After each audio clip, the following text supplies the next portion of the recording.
bela França. Sua beleza deslumbrante, individualismo ardente e intelecto inquieto têm, por séculos, sido fonte de adoração e fascínio para o resto do mundo. Este é um país onde a vida é um prazer, o amor uma arte e a arte um modo de vida.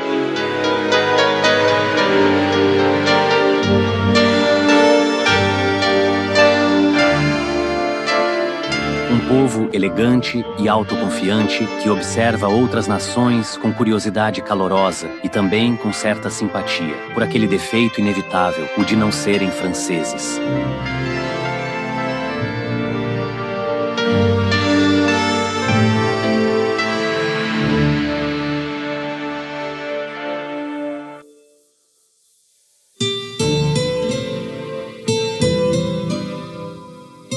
A França é o terceiro maior país da Europa, depois da Rússia e da Ucrânia, e a quinta maior potência econômica do mundo. Tanto em geografia quanto em caráter, ela faz a ponte entre o norte e o sul da Europa, ligando o Atlântico frio ao Mediterrâneo quente. O país é dividido em 22 regiões, tendo sua lendária capital, Paris, no centro-norte. Paris é cercada por algumas das mais belas e magníficas catedrais do mundo. Ao norte da cidade estão as regiões de Nord-Pas-de-Calais, Picardia, Normandia e Bretanha.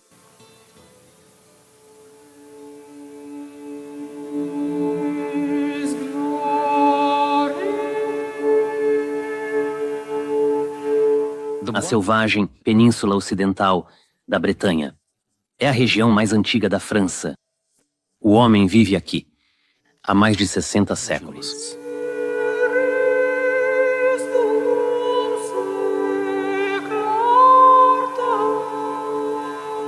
Povos do período Neolítico e da Idade das Trevas deixaram seu misterioso legado na paisagem. Em Karnak, na costa sudoeste, quase 3.000 pedras em pé foram dispostas, em linhas e padrões intrigantes. Os alinhamentos são um enigma para a ciência moderna, um poderoso catalisador para a imaginação humana e um impressionante elo com um passado muito distante.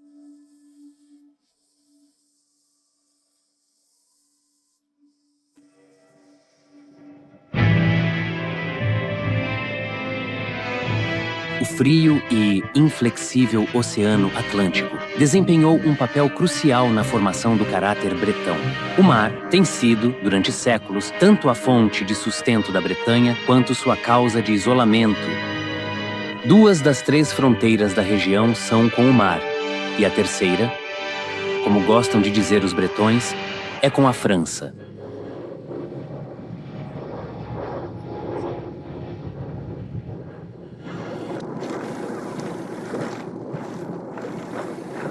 O mar ainda é uma importante fonte de renda, e a pesca é a principal atividade ao longo das 1000 milhas do litoral bretão. Barcos que operam nos portos bretões desembarcam algumas das capturas mais valiosas da França. Ainda assim, a região mantém seu charme simples e sua cultura ancestral. Muitas tradições bretãs podem ser traçadas diretamente até os celtas, que atravessaram o canal durante o século V, vindos da Inglaterra e do país de Gales.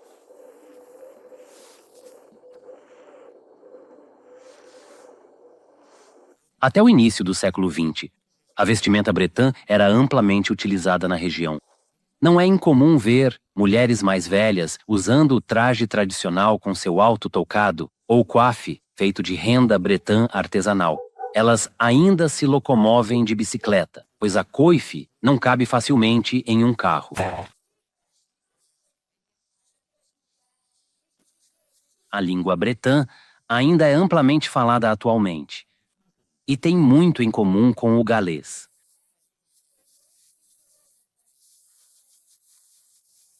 Uma língua estrangeira é um idioma diferente daquele falado como língua materna por uma pessoa ou comunidade.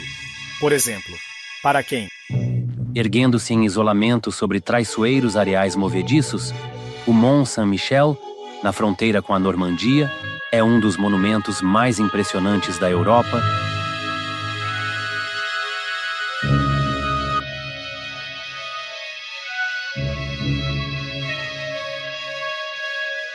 A enorme rocha de granito, castigada por marés letais, já foi um refúgio para eremitas e homens santos.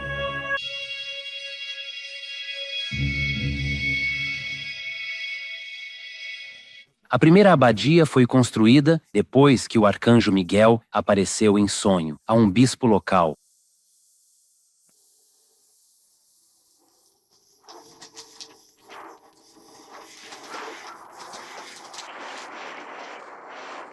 A abadia que se encontra atualmente data do século XI, uma época em que o norte da França estava sob o domínio dos poderosos normandos. Os monges levavam uma vida de oração silenciosa, seu principal inimigo, a chuva e as névoas úmidas do mar. O quarto noturno era o único cômodo mantido aquecido. Foi aqui que os monges copiavam seus manuscritos.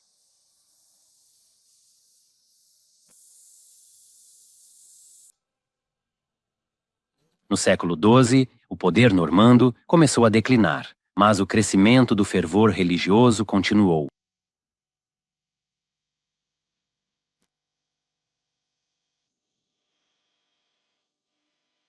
A magnífica Catedral de Chartres ao sudoeste de Paris tornou-se uma inspiração para as catedrais góticas em toda a Europa.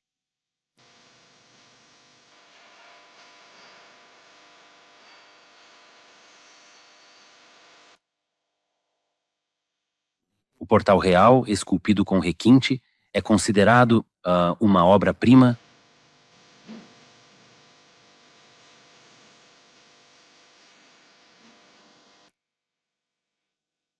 No interior, uma luz etérea e sempre mutável. Cintila em cores de arco-íris através dos antigos vitrais.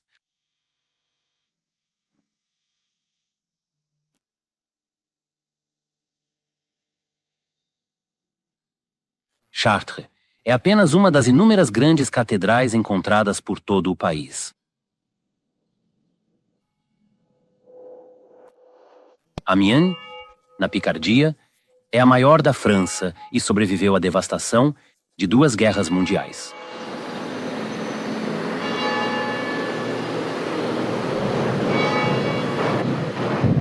Algumas das batalhas mais sangrentas da Primeira Guerra Mundial foram travadas no norte da França.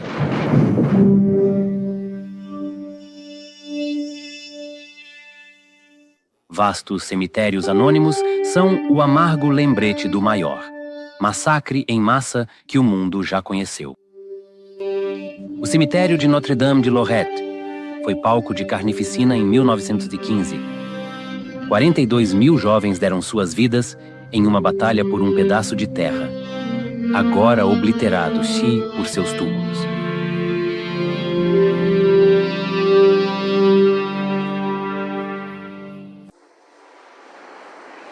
A costa norte da França foi o local da batalha mais crucial da Segunda Guerra Mundial.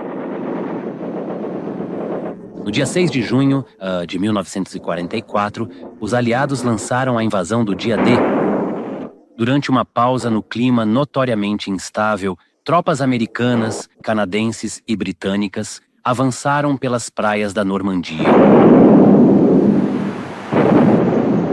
Após 10 semanas de ataques e contra-ataques, os alemães foram finalmente derrotados e o caminho para Paris foi aberto.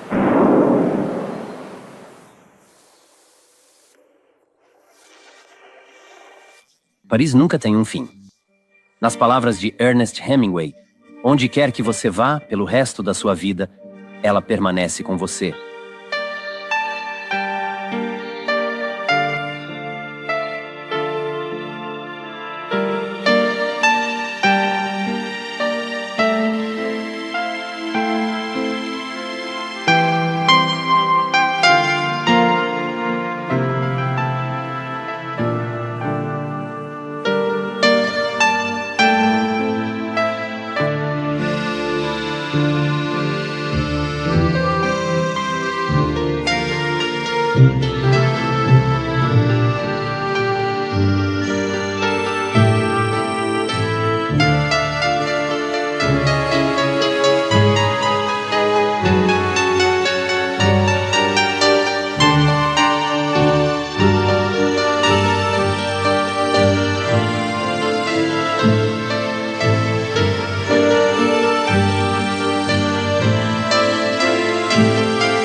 uma das cidades mais cativantes do mundo. O centro de Paris é pequeno o suficiente para ser atravessado a pé em um dia, mas levaria uma vida inteira para experimentar seu encanto sem fim.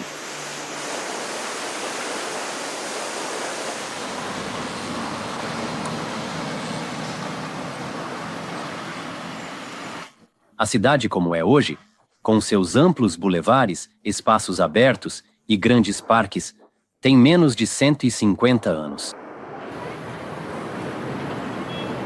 O grande projeto foi realizado no final do século XIX, de acordo com um plano elaborado pelo prefeito do Sena, Barão Georges Eugène Haussmann.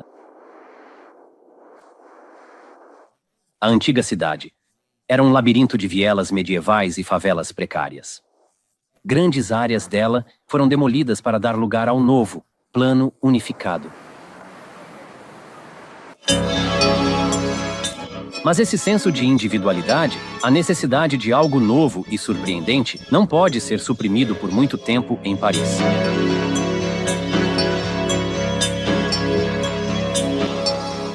A Torre Eiffel, construída em 1889 para a Exposição Universal, representava o poderio industrial francês.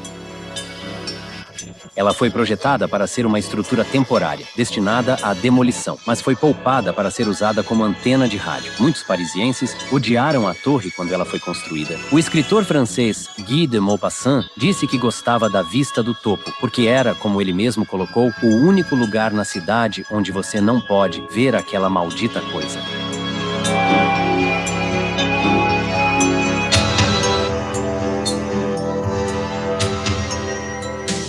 A ousadia arquitetônica francesa continuou no século XX, com a construção de um estranho museu de dentro para fora, o Centro Pompidou.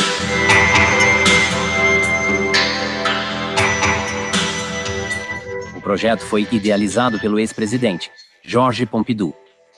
Sua inauguração, em 1977, foi recebida com gritos de horror e incredulidade, mas desde então se tornou outro ponto turístico parisiense extremamente popular e familiar.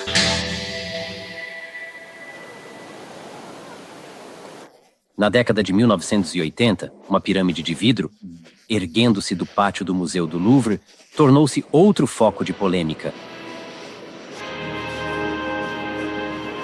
A ousada adição arquitetônica também serve como claraboia para a nova entrada subterrânea do museu. O próprio Louvre não é estranho às intervenções arquitetônicas feitas pelo homem. Durante seus 700 anos de história, ele foi modificado, reconstruído e ampliado muitas vezes. Antigamente, o Palácio de Reis e Imperadores hoje abriga uma das mais importantes coleções de arte do mundo.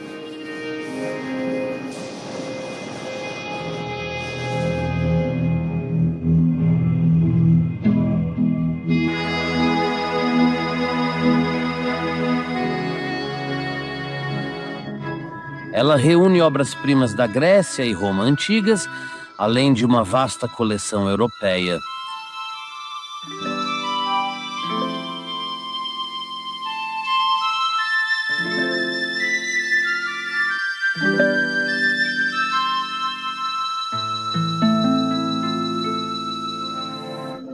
Um de seus maiores tesouros é talvez a pintura mais famosa do mundo. Obras mais modernas estão em exibição no Museu d'Orsay, uma antiga estação ferroviária da Belle Époque, reformada.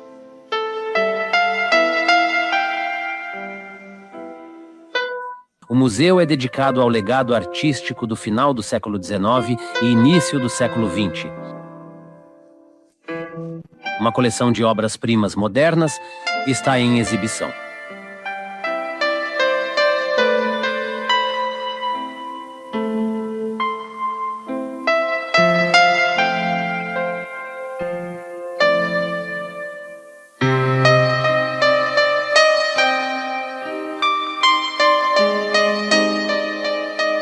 Ela inclui algumas das melhores pinturas dos impressionistas franceses, um grupo de artistas que viveu na França em meados do século XIX e compartilhava o desejo de retratar a vida moderna de novas maneiras.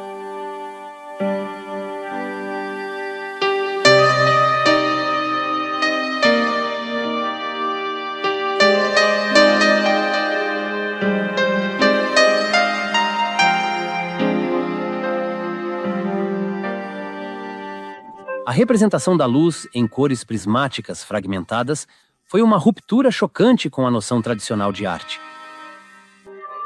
O nome impressionismo foi, na verdade, imposto ao movimento por um crítico hostil que disse sobre uma pintura de Claude Monet, impressão Nascer do Sol, papel de parede em seu estado embrionário. Está mais acabado do que esta paisagem marinha.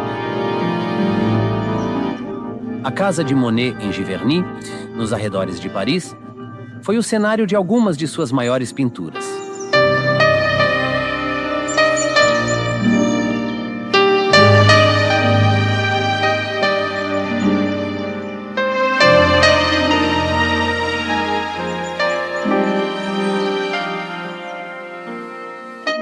Ele criou o jardim de flores e o lago ao lado da casa. Ele transformou o jardim no tema de uma prodigiosa série de 48 telas intitulada Nenúfares, Paisagens Aquáticas. O próprio Monet confidenciou a um amigo: essas paisagens de água e reflexo se tornaram uma obsessão.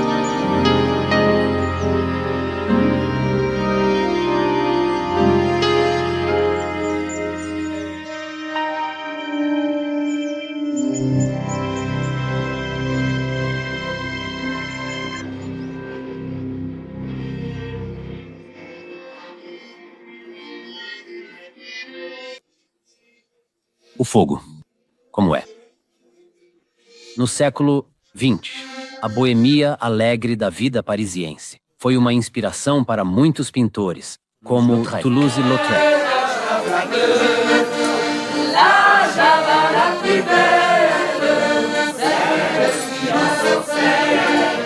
A Sociedade dos Cafés atraía alguns dos escritores e artistas mais famosos do mundo na época.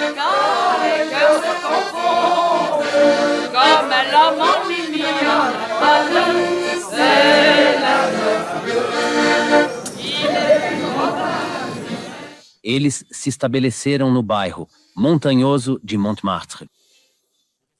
Ainda é um local popular para pintores, mas agora os artistas talvez estejam principalmente focados em ganhar a vida.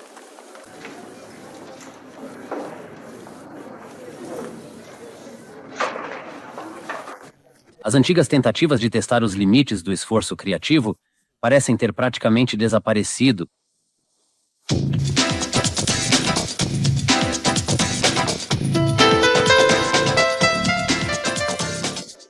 Paris é a capital do requinte e a moda é a forma de arte do povo.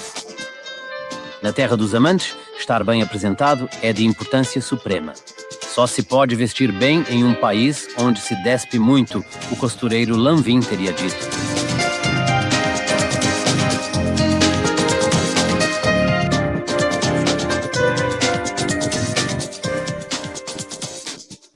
A Revolução da Moda em Paris começou antes da Primeira Guerra Mundial, quando Paul Poiret aboliu o espartilho.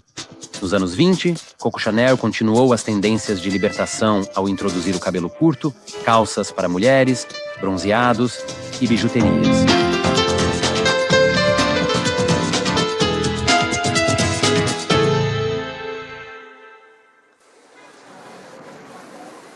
Nem todos os parisienses são gurus do estilo.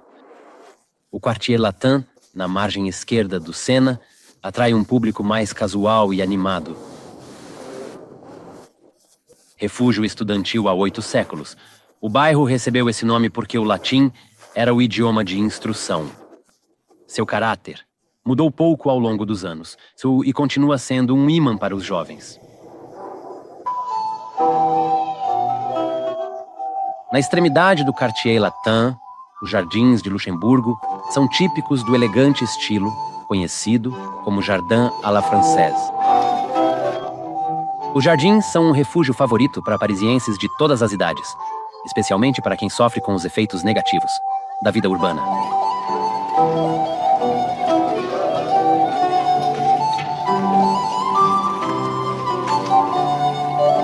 Nove.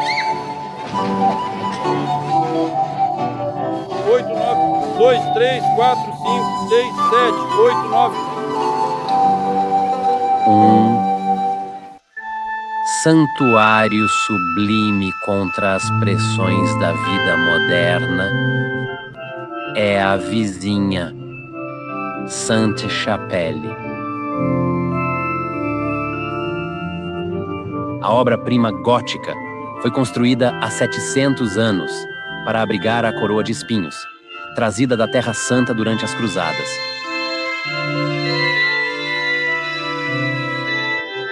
A capela superior era utilizada pela família real. Uma abóbada salpicada de estrelas é emoldurada por 15 vitrais requintados, inundando o ambiente com raios cintilantes de luz colorida como um arco-íris.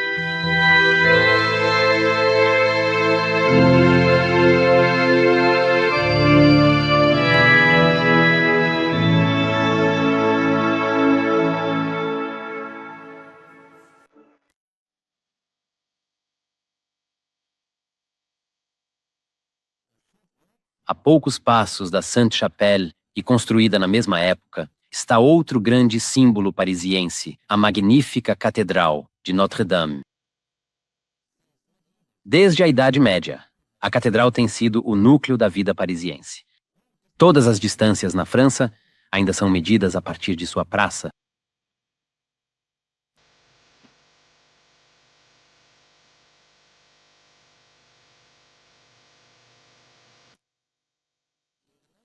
No século XIX, o edifício estava quase em ruínas, antes de o autor, Victor Hugo, escrever O Corcunda de Notre-Dame.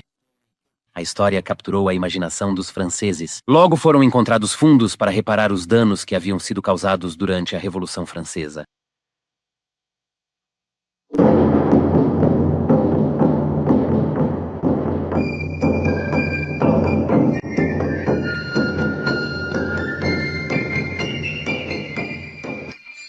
A Revolução começou em 14 de julho de 1789, quando o povo de Paris, meio faminto após uma série de más colheitas, invadiu a Bastilha. A notória prisão e símbolo da repressão foi destruída, um evento ainda comemorado em toda a França, pelos desfiles do Dia da Bastilha.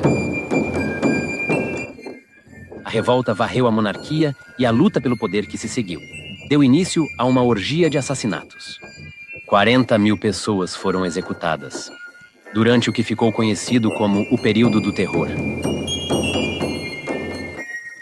O banho de sangue finalmente chegou ao fim, quando um ambicioso general corso, Napoleão Bonaparte, tomou o poder e se coroou imperador.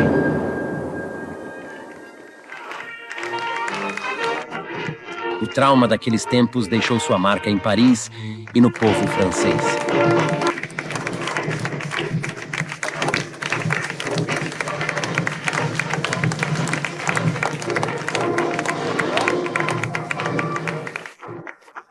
O Dia da Bastilha ainda é o festival mais importante da França. Em Paris, ele é marcado por um desfile militar em direção à Place de la Concorde.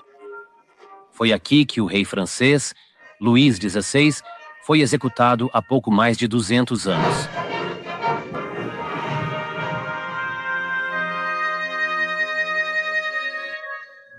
Sua esposa, Maria Antonieta, teve o mesmo destino. Antes de morrer, ela foi presa na notória Conciergerie.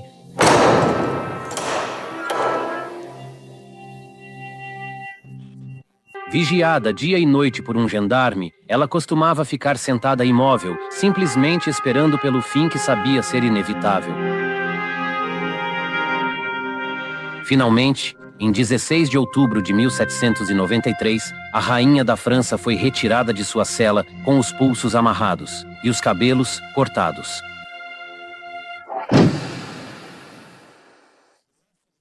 O massacre impiedoso da Revolução foi o ápice de séculos de monarquia extravagante.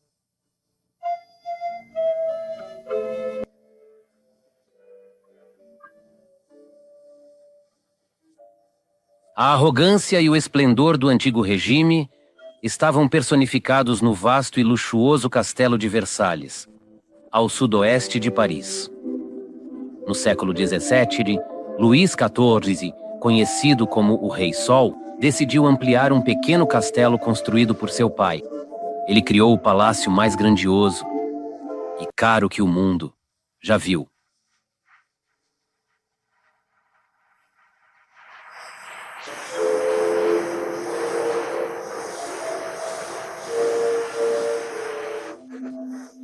foram construídas 1.400 fontes e um vasto reservatório foi escavado para armazenar a água desviada do Sena.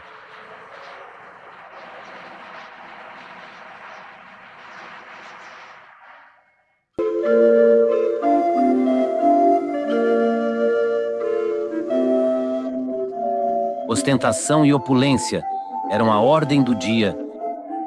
O magnífico Salão dos Espelhos era usado para audiências oficiais e bailes.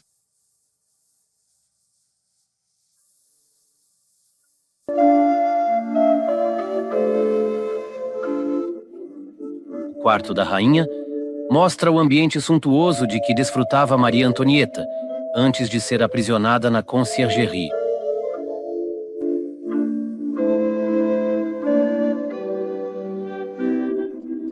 A corte da época era composta por cerca de 6.000 pessoas.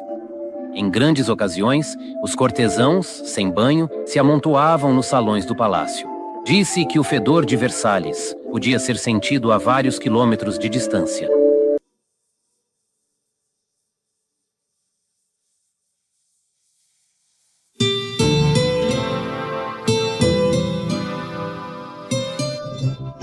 No Nordeste ficam as regiões da Borgonha, Franche-Comté, Champagne-Ardenne, Lorena-Vosges e Alsácia.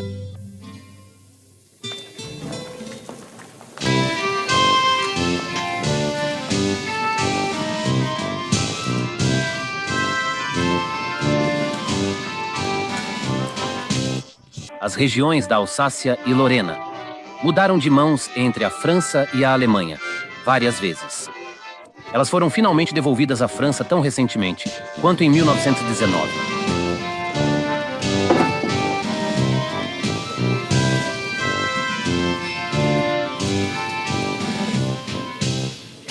O folclore e a arquitetura, a comida e a bebida da região ainda mantêm uma forte influência alemã.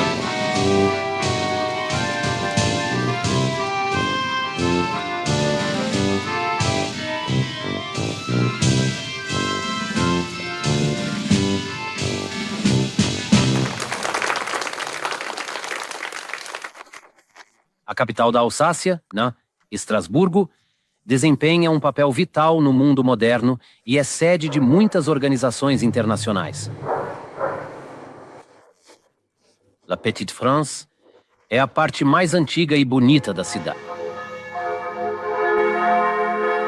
No coração do centro histórico está a Catedral de Notre-Dame, feita de arenito vermelho. Esta gigantesca extravagância da arte gótica tem o poder de surpreender até mesmo o mais experiente amante de catedrais.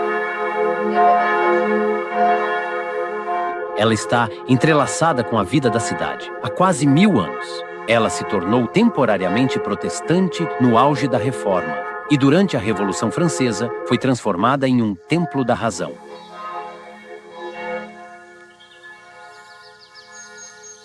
A oeste da Alsácia e da Lorena está uma região cujo nome se tornou sinônimo de um vinho espumante único que ela produz.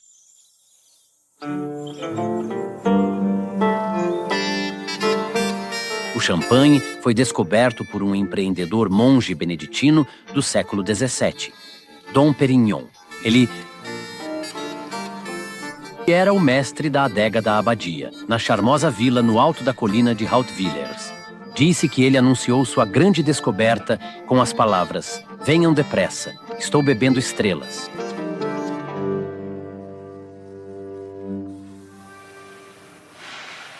A partir de origens tão humildes, surgiu uma indústria vinícola que é praticamente uma forma de arte. As garrafas são fermentadas em vastas adegas subterrâneas. Há quase 8 milhões delas armazenadas aqui, na adega Bollinger, na vila de Ai.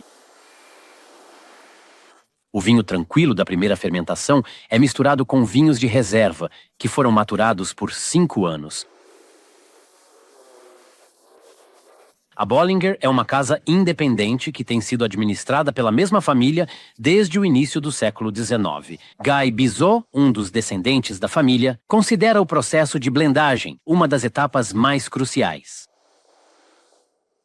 Os vinhos de reserva, Maupoyen, nós os guardamos em Magnum. Então aqui você tem um Magnum Gilles Ay, que é esta vila safra de 1988.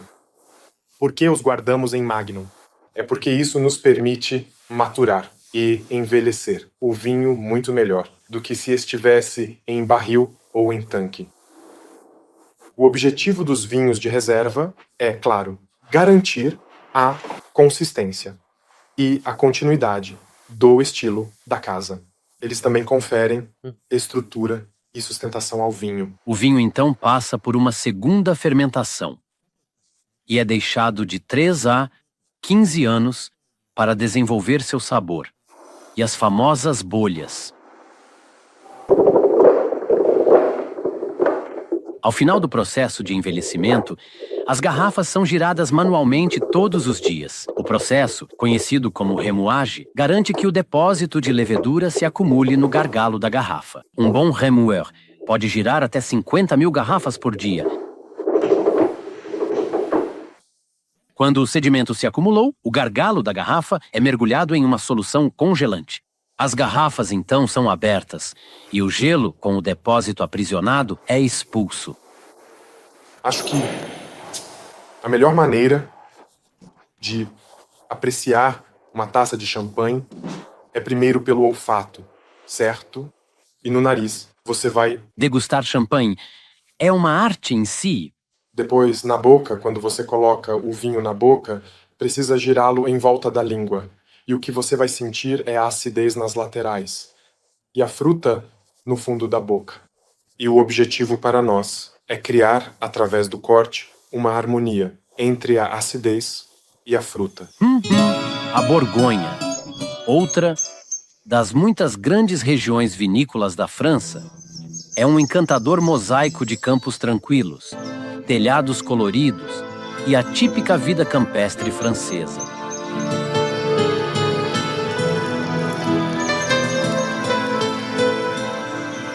Uma rede de canais, originalmente construída para o transporte de cargas, é uma das formas mais relaxantes de aproveitar uma viagem pelo coração da França.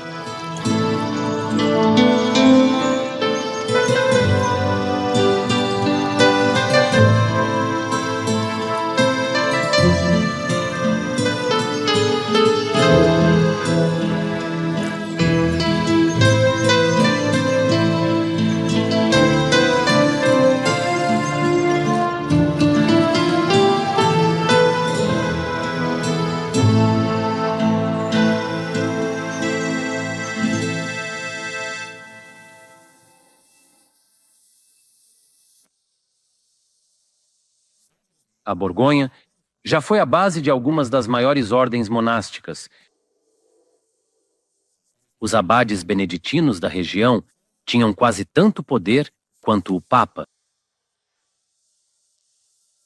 A abadia de Vézelay, fundada no século IX, foi um importante centro do cristianismo. Foi daqui que partiram as cruzadas, do século XII.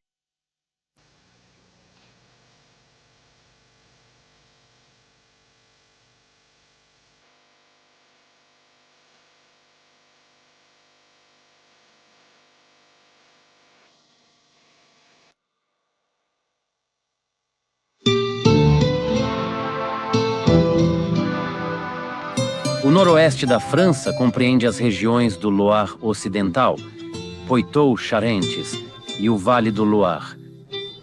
Como os nomes sugerem, a região é dominada por um dos maiores rios da França.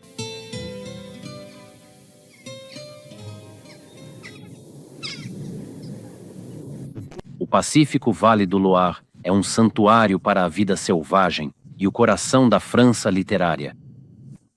Muitos dos escritores mais renomados do país, incluindo François Rabelais e Honoré de Balzac, nasceram ou foram criados aqui. É também a terra dos castelos. Como escreveu Balzac, cada passo nesta terra encantada permite uma nova descoberta de um quadro, emoldurado por um rio ou um lago tranquilo.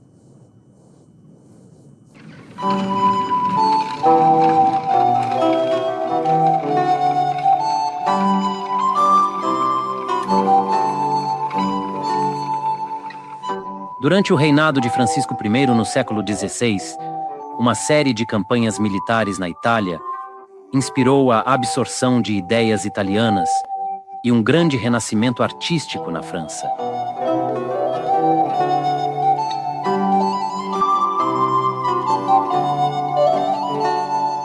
A obra de vida do rei foi o grande castelo de Chambord. Alguns historiadores acreditam que o projeto foi idealizado pelo gênio italiano Leonardo da Vinci, um grande amigo do rei.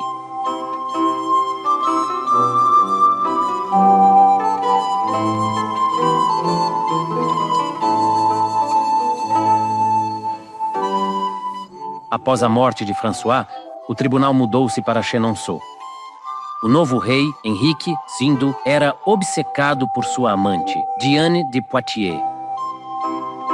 Ele presenteou Chenonceau a ela, para grande desgosto, de sua esposa, Catarina de Médici.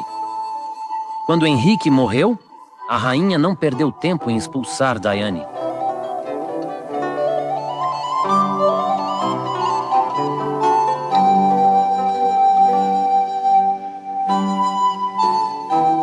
Catarina continuou o trabalho que sua rival havia iniciado. Ela ampliou os jardins e os utilizou para suntuosas festas da corte. O interior também se beneficiou dos esforços dela. O mobiliário ainda está entre os mais impressionantes de todos os castelos.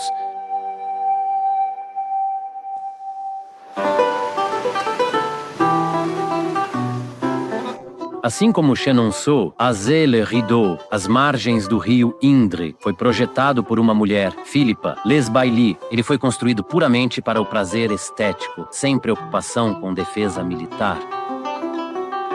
O resultado foi uma harmonia sublime.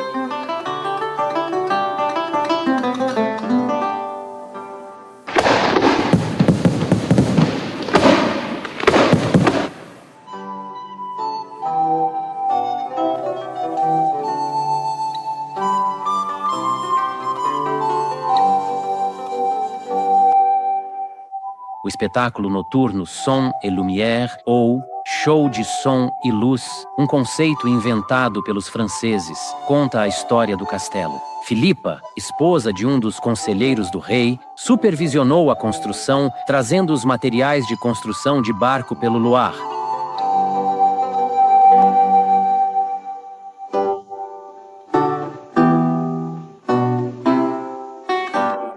O desastre aconteceu quando um primo foi enforcado por desviar fundos públicos. Seu marido foi forçado a fugir e Philippa teve que entregar seu amado castelo ao rei.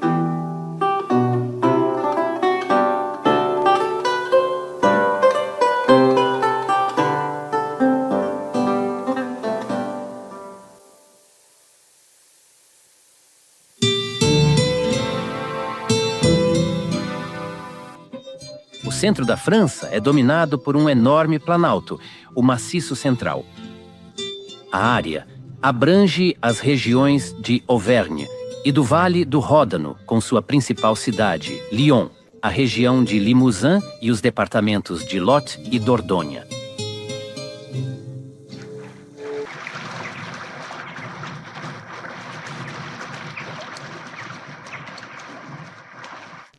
O rio Dordogne, um dos mais longos da França, é a tábua de salvação de uma terra antiga e misteriosa, lar do homem pré-histórico de Cro-Magnon, há 40 mil anos.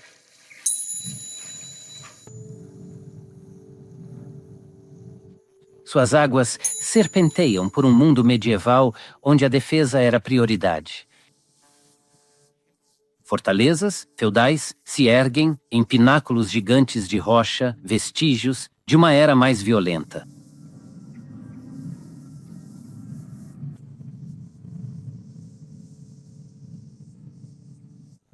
La Roque-Gageac escolhe o rio como sua defesa, com as casas de pedra escondidas sob a proteção da face do penhasco.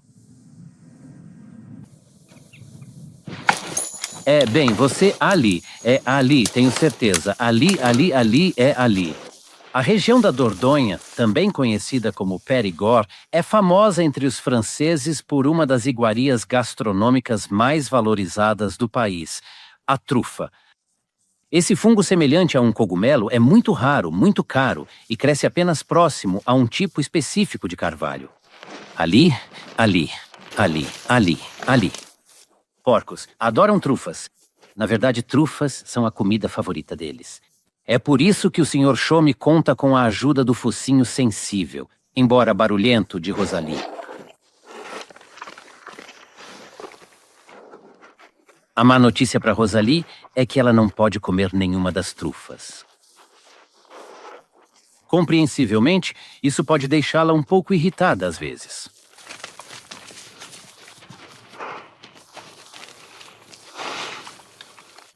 O problema de controlar uma porca muito pesada e privada levou muitos fazendeiros nos últimos anos a usarem cães como alternativa mais fácil para a caça às trufas.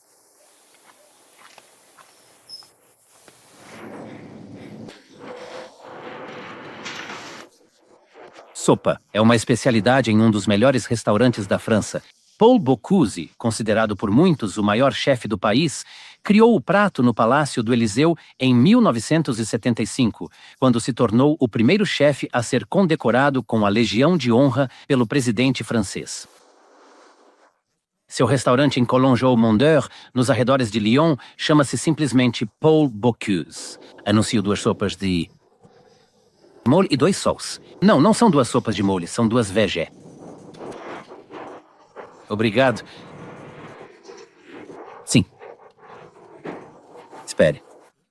Ele nasceu em uma família de chefes que mantém um restaurante na mesma vila desde o século XVII. Paul já sabia cozinhar quando tinha 8 anos. Ele ainda acredita no toque pessoal e gosta de receber seus convidados na porta. Nós fazemos...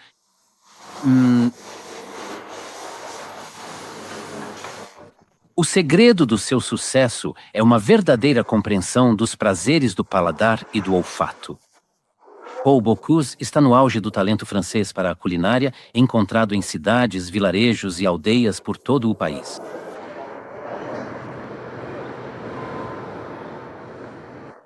Lyon, a terceira maior cidade da França, foi construída no ponto de encontro dos rios Saône e Rhône. Ela foi usada pelos romanos como base para a conquista da Gália. O imperador romano Cláudio nasceu aqui. De muitas maneiras, Lyon não tem o clima de uma grande cidade. A cidade velha, com suas ruas estreitas e charmosas e casas renascentistas, dá à cidade a atmosfera de uma vila crescida demais.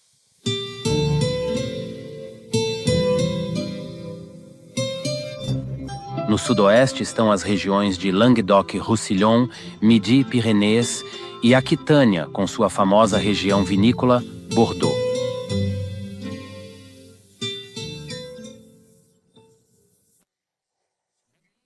A medieval, Saint-Émilion, é talvez a mais charmosa das cidades vinícolas, com suas casas aninhadas em vinhedos exuberantes. O vinho foi produzido aqui pela primeira vez na época romana e hoje é um dos rótulos mais prestigiados do mundo. A qualidade é a chave para o sucesso da cidade.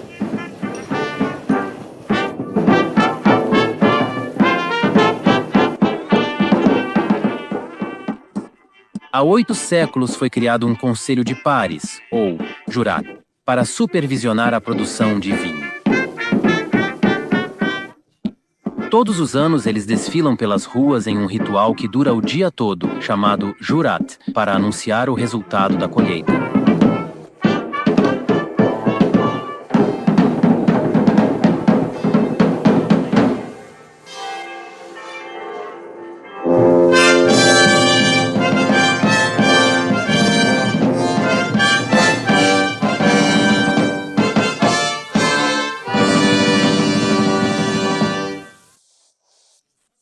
Em alguns anos, dignitários estrangeiros, neste caso o embaixador americano, são admitidos à Irmandade.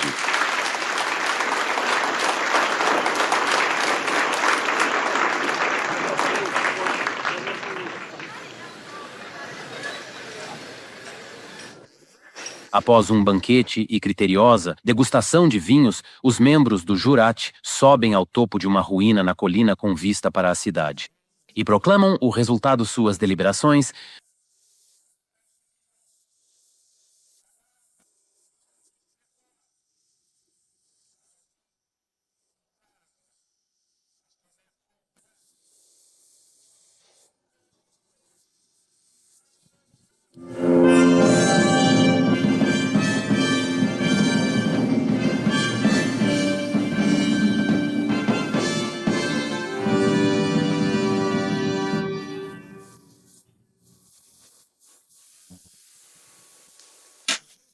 Em Bordeaux, a produção de vinho costuma ser um assunto de família. Os vinhos finos do Château du Cru Beaucaillou, na célebre região do Médoc, são o produto de um vinhedo típico de propriedade familiar. Jean-Eugène Bory assumiu a administração do negócio de seu pai em 1953 e modernizou sistematicamente a propriedade. Vou seguir com a ideia de... Quero dizer, você quer fazer melhor? Eu não achei que fôssemos conseguir fazer isso. Seu filho mais velho, François Javier, trabalha com ele em Beaucaillou e um dia assumirá o comando. Você está certo, você está certo. A família Bory é cheia de calor e bom humor. Eles seguem a filosofia do escritor francês Voltaire, que piscou ao dizer: só conheço uma coisa, séria neste mundo, o cultivo da uva. Mas os vinhos de Bordeaux são tradicionalmente classificados como Château, para indicar a área produtora de vinho. Isso não significa necessariamente que haja um castelo na propriedade, mas em muitos casos, como o do Cru Beaucaillou, há uma bela casa de campo.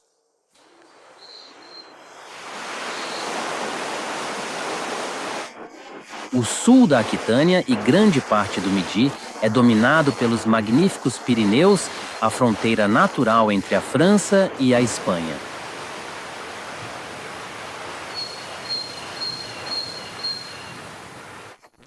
Os picos dramáticos esculpem seus gigantescos degraus do Atlântico ao Mediterrâneo.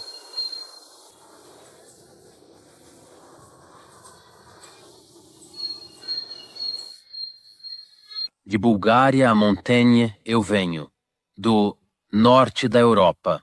Você é o meu país, o meu país. É uma terra encantadora que cativa a imaginação.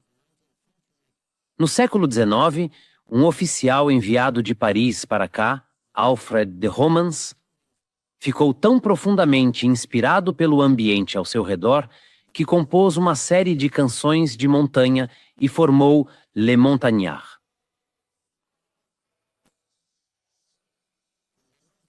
De sua vila montanhosa de Bagnères, no Bigorre, eles conseguiram alcançar fama mundial.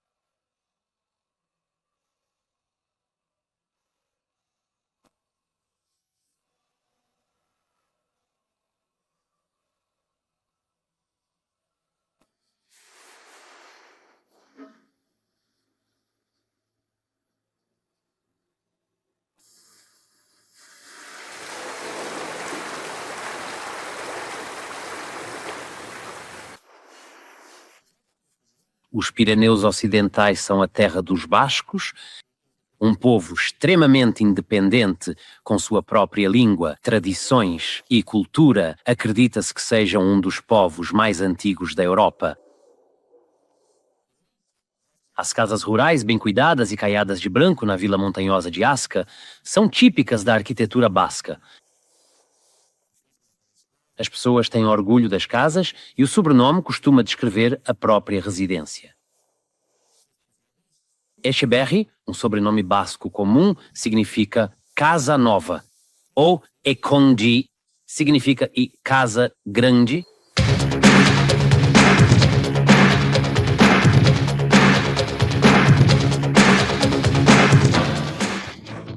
O jogo basco de pelote tem séculos de existência. O jogo original era praticado com as mãos nuas. Hoje em dia, os jogadores costumam usar uma luva de vime ou de couro.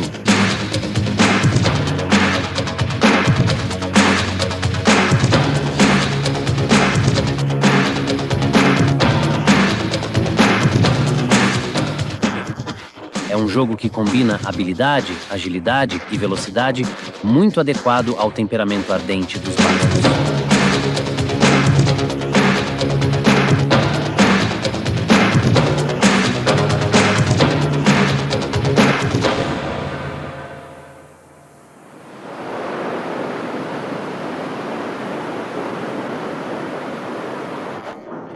A Costa Basca está entre as mais cênicas da França.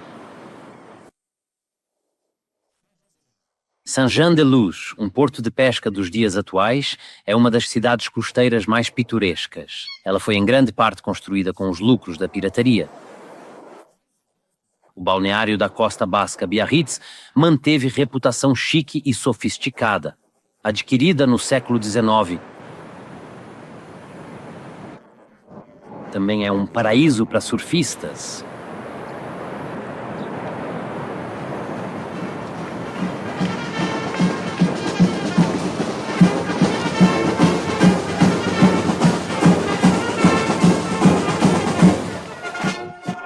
A pouca distância do litoral está Bayonne, a capital econômica da região e bastião das tradições bascas. Durante o festival anual, em agosto, a cidade se transforma em um êxtase de animação e a natural joie de vivre basca vem à tona.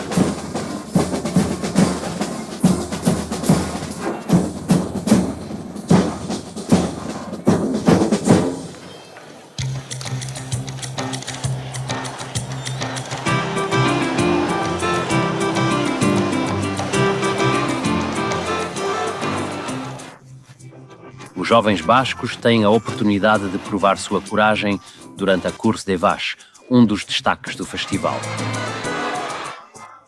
A ideia é incentivar os animais a entrarem em bares da Praça Central.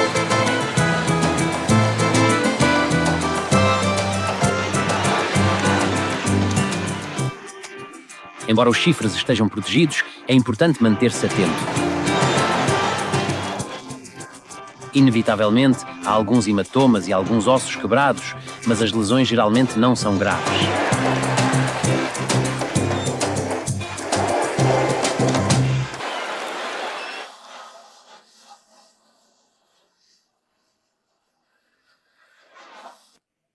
Eu fiz a minha parte, eu fiz a minha parte.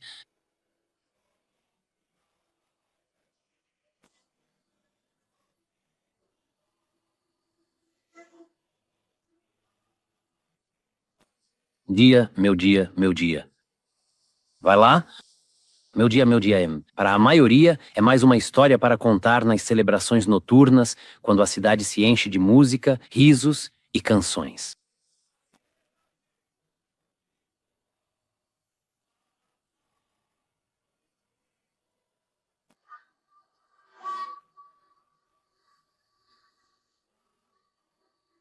E todos acabam por ir embora, para escapar para o leste em busca de segurança em Languedoc. A cidade medieval de Carcassonne é um elo de conto de fadas com uma era de bravos cavaleiros e cavalaria. Por séculos, muralhas tornaram a cidade inexpugnável.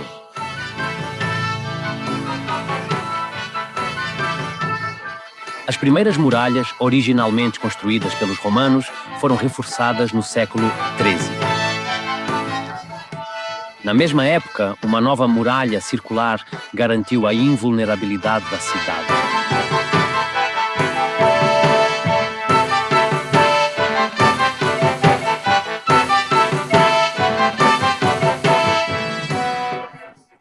Quatro mil pessoas viviam aqui durante a Idade Média e até 10 mil quando havia ameaça de invasão. Hoje em dia, apenas algumas centenas de pessoas vivem aqui, mas as ruas e edifícios de seus ancestrais medievais ainda contam sua história através dos séculos.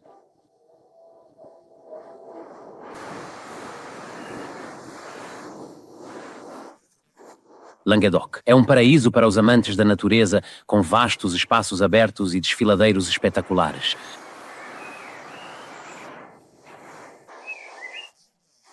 O rio Ardèche, na fronteira leste, abriu caminho lentamente através da rocha espessa e, com paciência, esculpiu um arco natural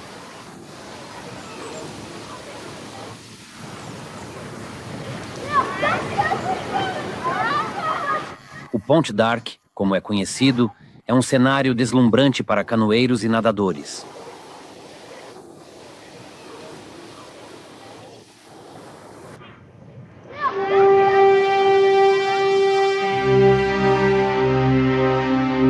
Um dos monumentos artificiais mais impressionantes da região é o Pont du Gard, um poderoso testemunho do antigo poder de Roma.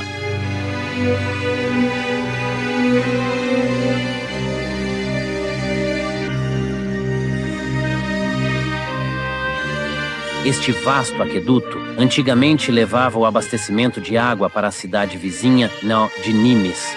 Os arcos não são decoração, mas sim um elaborado sistema de sustentação. As pedras gigantes, algumas pesando quase 6 toneladas, foram encaixadas sem argamassa.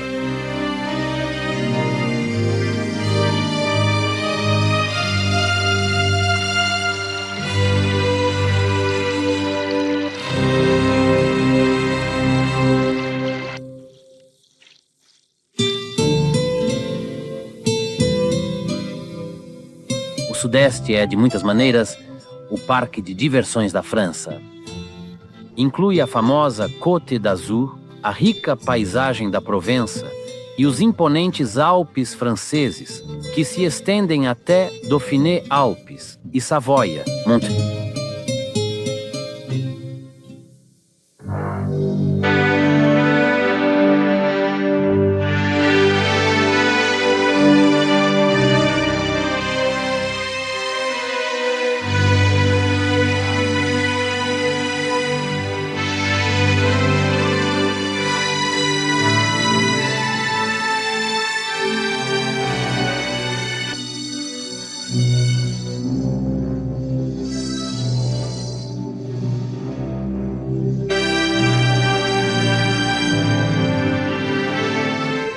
Blanc ainda brilha nas alturas. Palavras do poeta inglês, Shelley, para descrever uma das grandes montanhas da Europa.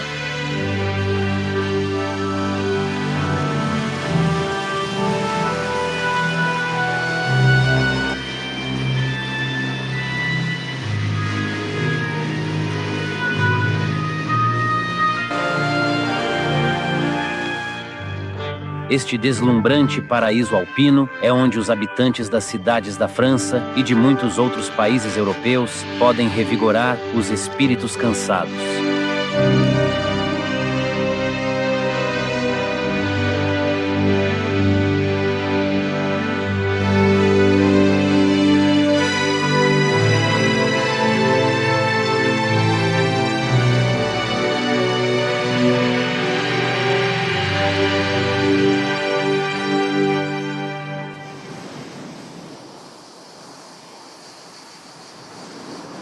O parque de diversões francês no verão é a Côte d'Azur.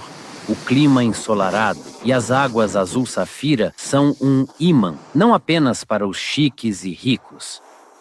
Metade da população do norte da França passa as férias aqui.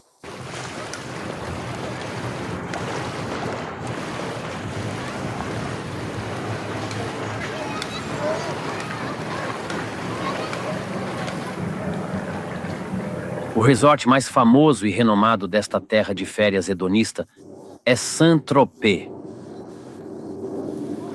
Uma pitoresca vila de pescadores popular entre artistas do final do século XIX, ela ainda mantém muito de seu charme provençal original. Hoje em dia, no entanto, os barcos atracados no porto estão longe de serem simples embarcações de pesca.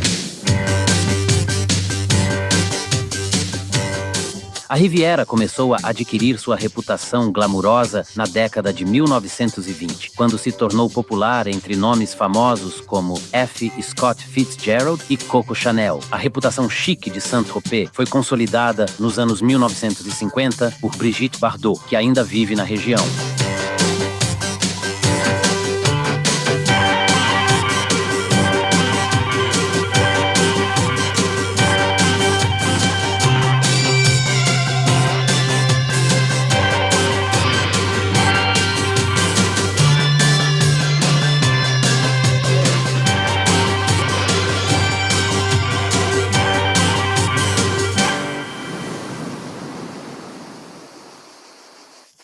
A Côte d'Azur está longe de ser apenas multidões e glamour. Muitas das cidades e vilarejos permaneceram relativamente intocados. Ez é uma das várias aldeias no topo das colinas da região, construídas durante a Idade Média como defesa contra invasores. As ruas estreitas e sinuosas ficaram quase as mesmas há séculos.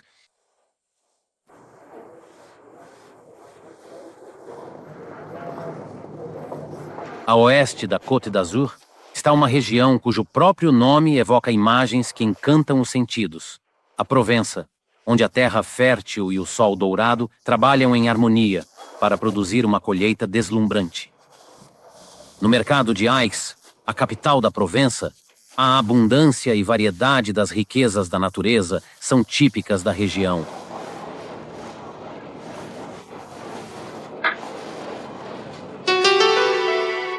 Na Provença, até o ar tem um cheiro deliciosamente doce, pois este é o centro da indústria francesa de perfumes.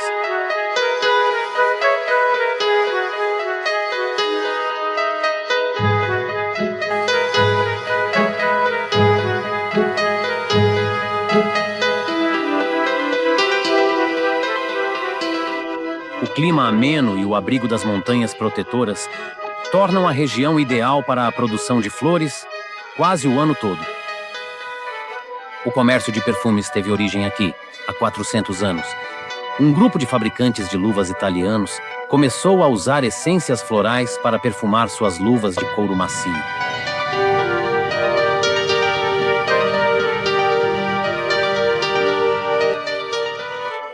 A demanda cresceu nos séculos XVIII e XIX, levando à criação dessas fragrâncias inebriantes e sensuais, que se tornaram parte essencial do misticismo francês.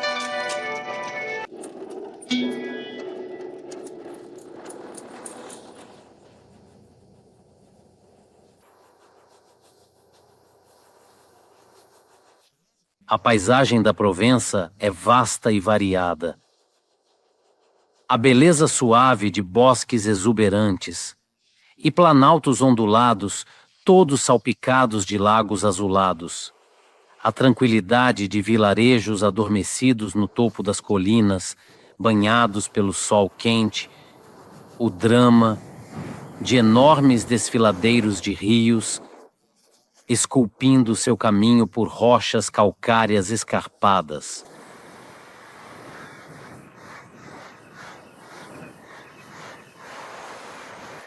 O Grand Canyon do Verdon é um dos desfiladeiros mais impressionantes da Europa.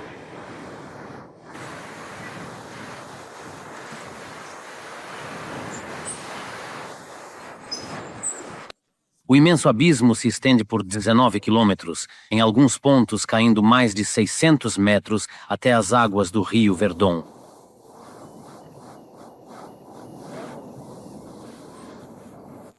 No início do desfiladeiro está Castellane, uma típica vila provençal, com suas antigas ruas estreitas e casas de cores vivas, emolduradas pelo azul profundo do céu da Provença.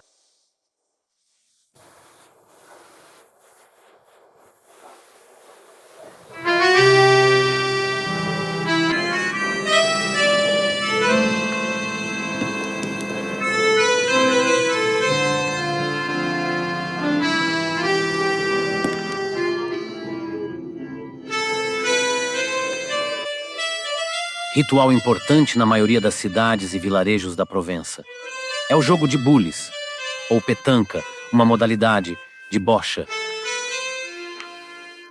Em uma região famosa por sua abordagem relaxada e filosófica da vida, discussões sobre boules e sobre quem pode ou não estar forçando as regras costumam ser a principal fonte de tensão diária. O jogo também é um ponto de encontro para a vila e uma oportunidade para uma boa conversa.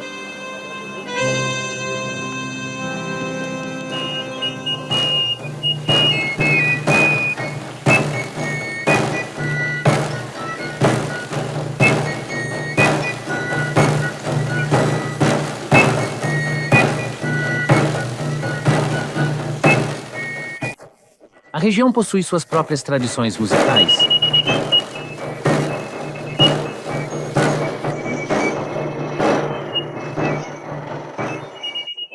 Em sua oficina na pequena vila de Barjols, Marius Fabre, agora com mais de 80 anos, ainda fabrica os antigos instrumentos provençais. O galoubet é um tipo de flauta, feita de madeira de oliveira.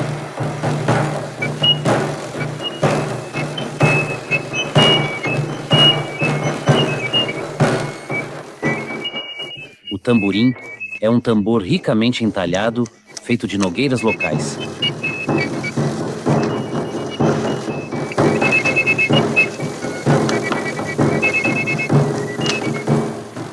Eles ainda são tocados por muitos músicos folclóricos da Provença.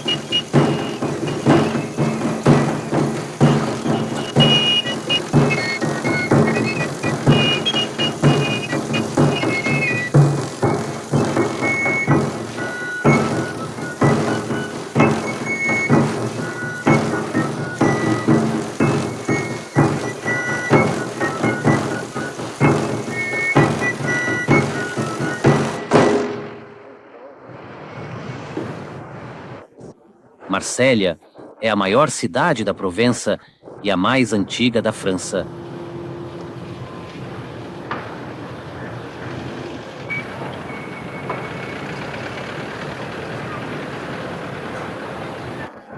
Foi há 2.600 anos, não muito depois de os celtas se estabelecerem na Bretanha, que os gregos chegaram a este porto mediterrâneo. Logo se tornou porta de entrada para o norte da África. Desde então, absorveu tradições de colonizadores e invasores, formando uma mistura de raças. A cidade ainda é um importante porto marítimo, mas adquiriu uma reputação um pouco manchada por causa dos traficantes de drogas e contrabandistas, que também utilizam seu porto natural.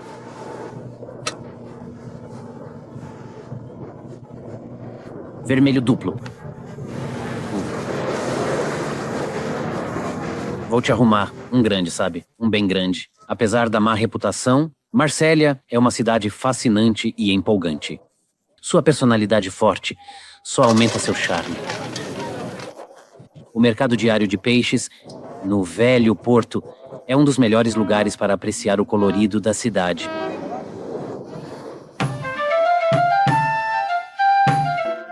A cidade interiorana de Avignon é quase tão antiga quanto Marsella, mas é dominada por seu passado medieval. O Palácio dos Papas foi construído no século XIV, quando a França desafiou o poder do Vaticano e o Papa francês se mudou para Avignon. Nos 100 anos seguintes, 7 papas governaram a partir do palácio até que a independência em relação ao rei francês foi restabelecida e a Santa Sé retornou a Roma. Ao lado do palácio estão os restos da Ponte de Avignon, do século XII. Acredita-se que as danças mencionadas na famosa canção de mesmo nome aconteciam nas tavernas sob a ponte.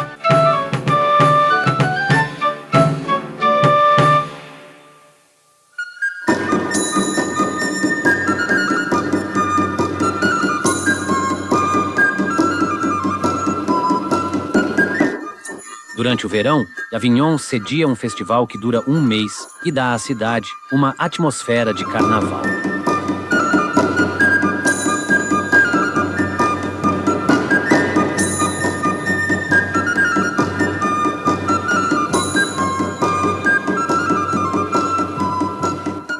As ruas ficam repletas de espectadores de teatro, artistas e músicos, que fazem apresentações improvisadas no centro da cidade.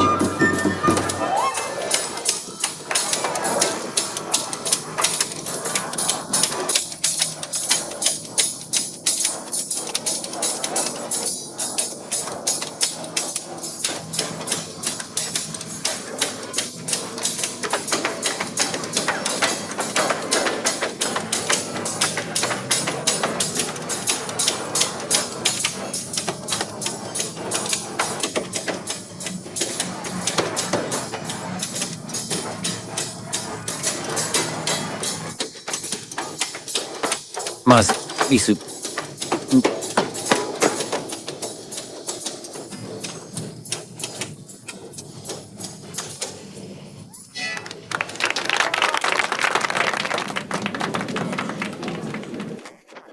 A encantadora cidade de Arles, ao sul, é considerada por muitos como a alma da Provença.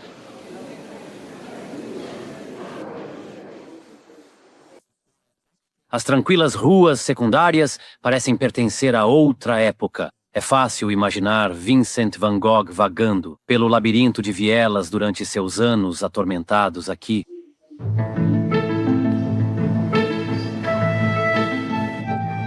A cidade ganhou destaque durante o primeiro século a.C., quando Júlio César decidiu punir Marsella por apoiar um de seus rivais e transferiu o comércio de Roma para Arles.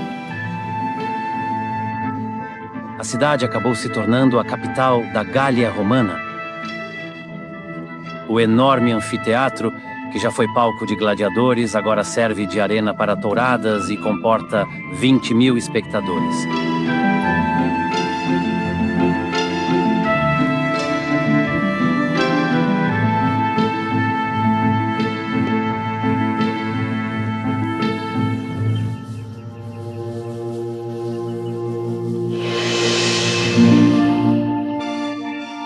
Arles é a porta de entrada para a Camarga, uma vasta extensão de pântanos varridos pelo vento que de alguma forma escapou das marcas da história e do legado do homem.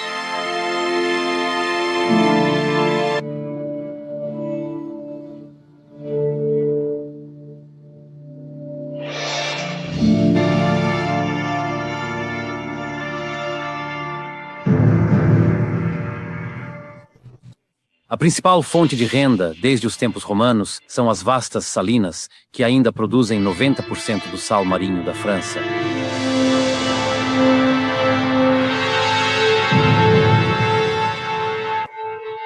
Após a evaporação progressiva, o sal é colhido e empilhado em montes conhecidos como camelis.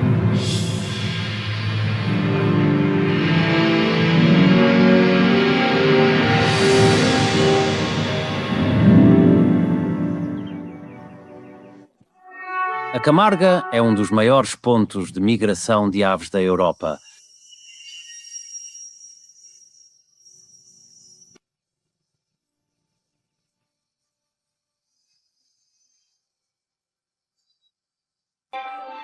O símbolo da região é o flamingo.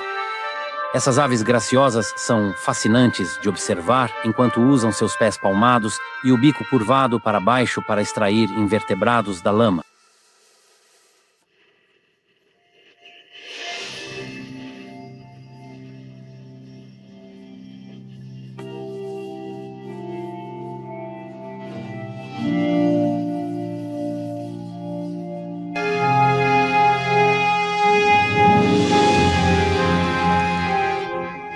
Essa região selvagem é um raro vislumbre da Europa pré-histórica. Alguns dizem que famosos cavalos da Camarga são descendentes dos pôneis que vagavam pela antiga Gália.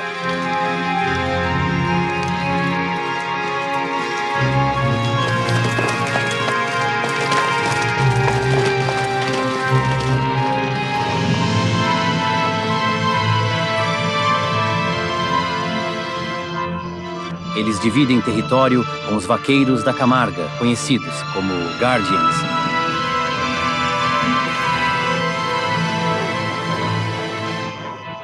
O deles é o espírito de liberdade voluntariosa, graça e poder.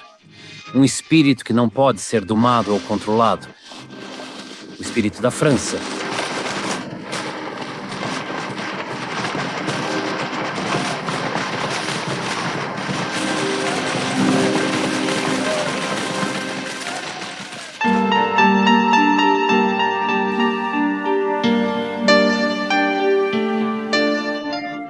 Um país como nenhum outro, sensual e intelectual, orgulhoso e irresistível. Um povo talentoso e apaixonado que acrescentou de forma incalculável aos tesouros da humanidade. Uma nação determinada que forjou seu próprio destino sob seus próprios termos.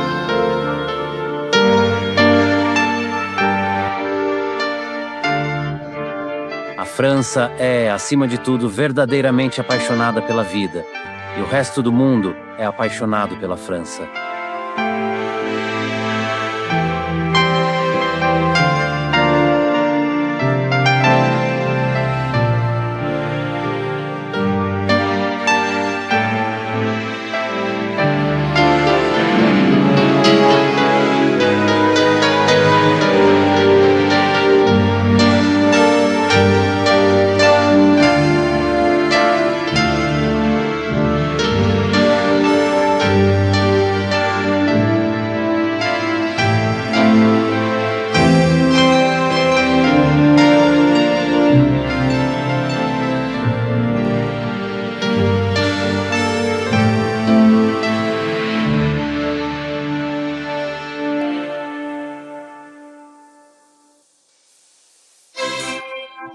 A International Video Network traz as maiores aventuras em entretenimento.